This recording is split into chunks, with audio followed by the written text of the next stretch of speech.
ओम नमः शिवाय। दर्शकों, हम श्रीमद् भगवद गीता के 15वें अध्याय का श्रवण कर रहे हैं और श्लोक संख्या 14 तक श्रवण कर चुके हैं। आज हम श्लोक संख्या 15 को सुनेंगे। तो आइए देखिए, इससे पहले के श्लोक हैं उनमें भगवान क्या बता रहे थे। उसमें भगवान अपने क्रिया रूप से अपनी विभूतियों का वर्णन कर रहे थे। अब इसमें वह स्वयं अपना वर्णन करते हैं।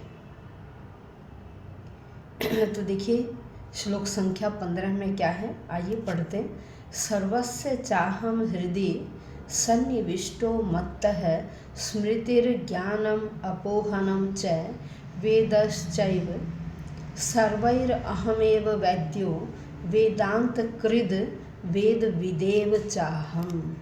अब देखिए यहाँ कह रहे हैं कि मैं सबके हृदय में हूँ, सबके हृदय में। प्रेरक भी मैं ही हूँ, मैं ही प्रेरणा देता हूँ, मैं ही वेदों में हूँ, वेदों में मैं ही हूँ और वेदों में जानने योग्य मैं हूँ। भाई वेद जो है उनमें भी क्या है, मेरा ही स्वरूप है, मैं ही हूँ। वेद भी मेरा ही प्रतिनिधि है। तो कहते वेदों का जो तत्ववेता है, वेदों को जानने वाला है, वो भी मैं ही हूँ। तो आइए देखते हैं क्या हिंदी शब्दार्थ से है।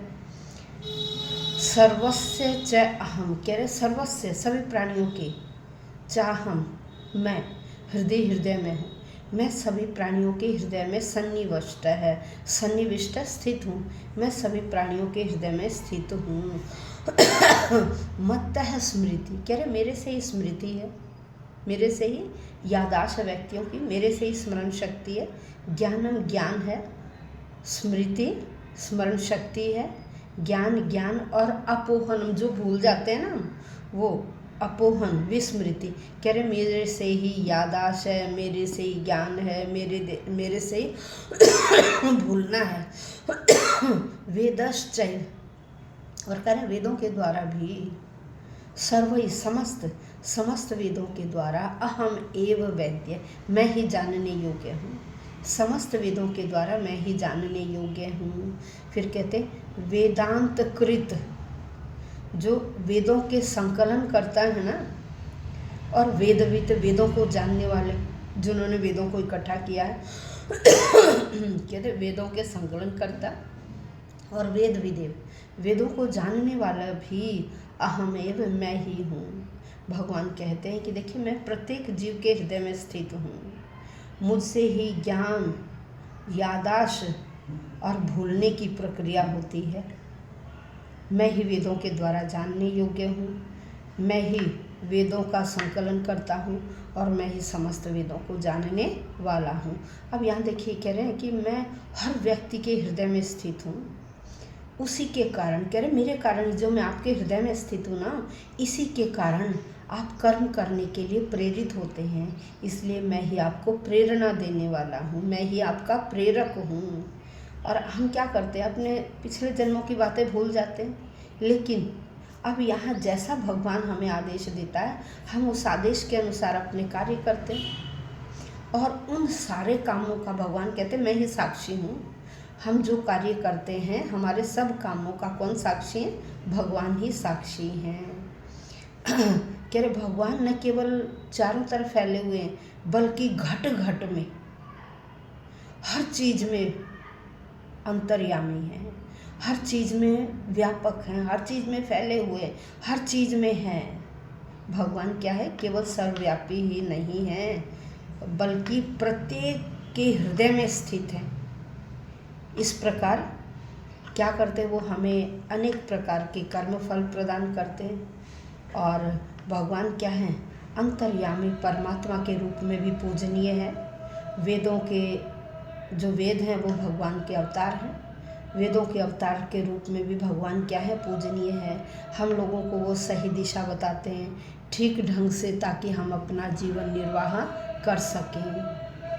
तो देखिए भगवान, जब हम अपने आप में भगवान को अनुभव करेंगे, जब हम ये समझ पाएंगे कि भगवान मैं ही हूँ, तो क्या होगा, जब हम यह समझ पाएंगे कि भगवान अपने में ही हैं, तो भगवान को स्वीकार करने में क्या है, हमें किसी प्रकार की किसी से अनुमति नहीं लेनी पड़ेगी, क्योंकि भगवान तो क्या है, अविनाशी है।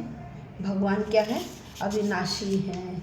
और जब हम ये समझ जाएंगे कि भगवान अपने में ही हैं, तो हम उन्हें ढूंढने के लिए किसी दूसरे स्थान पर नहीं जाएंगे, हमें कहीं दूसरे स्थान पर जाने की ज़रूरत नहीं पड़ेगी, क्योंकि भगवान तो सब प्राणियों के हृदय में है। अतः किसी भी साधक को भगवान निराश नहीं करते। किसी को भी ये नहीं होता कि उसे भगवान की प्राप्ति नहीं हो। अरे भगवान तो हमारे हृदय में, हमारे अंदर बैठे हुए हैं। भगवान कहते कि देखिए वेद अनेक हैं, लेकिन उन सब में, उन सारे वेदों में मैं ही एक जानने योग्य हूँ, और उन सबको जानने वाला भी मैं ही हूँ। इसीलिए कहा गया है वासुदेवः सर्वम्, कि भगवान ही सब कुछ है, भगवान ही सब कुछ है। तो आज हमने श्लोक संख्या 15 का श्रवण किया।